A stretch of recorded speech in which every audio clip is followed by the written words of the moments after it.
Hey there, thanks for tuning into Duckbricks. I'm Chris, and welcome to LEGO Mini Reviews, the show where I review a ton of different LEGO vintage and new sets right here on the Duckbricks YouTube channel in a short form format. So I have a ton of Bricklink orders to get through, as well as just associated LEGO purchases, and I figured instead of making a mega video where I go through every single one that's hours long, why not break it up into separate mini reviews?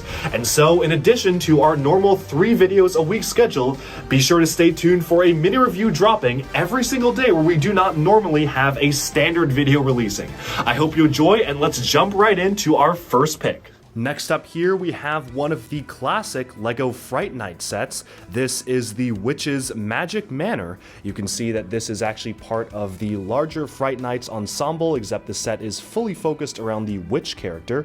She has a bit of a flyer here, a very whimsical thing with bat wings that can swirl around like so. Just a very strange design that LEGO came up with during this era of LEGO Castle.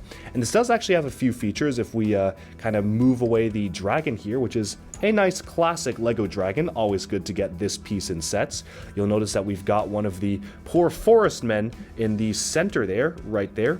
Releasing this here allows a rock to fall on him, but don't worry, he's alright because the rock is hollow, so he's just kind of tucked away inside there and you can lock it like so. Very simple but fun function here, and honestly there isn't really too much else to this build. You've got some designs on the side here that flip around to reveal a skeleton, very classic LEGO play feature here, and of course a little hideaway for the witch herself in this little alcove here. But beyond that, this is just a very simple set. Of course, it's a pretty expensive one nowadays just because it is a vintage castle set, but there isn't too much going on, just a classic LEGO castle build. Alright, and with that, we have summed up this mini LEGO review. Thank you all so much for tuning in, and do let me know down in the comments below what do you think of this set. Do you like it? Do you dislike it? And if you own it, what have been your experiences with building and playing with the set itself? Also let me know in the comments if you like this format of mini reviews. I'm trying to put them out on a fairly regular basis, so thank you so much for tuning in, and I'll talk to you again very soon. Like and subscribe for even more LEGO news, reviews, discussion, and analyses coming your way very soon.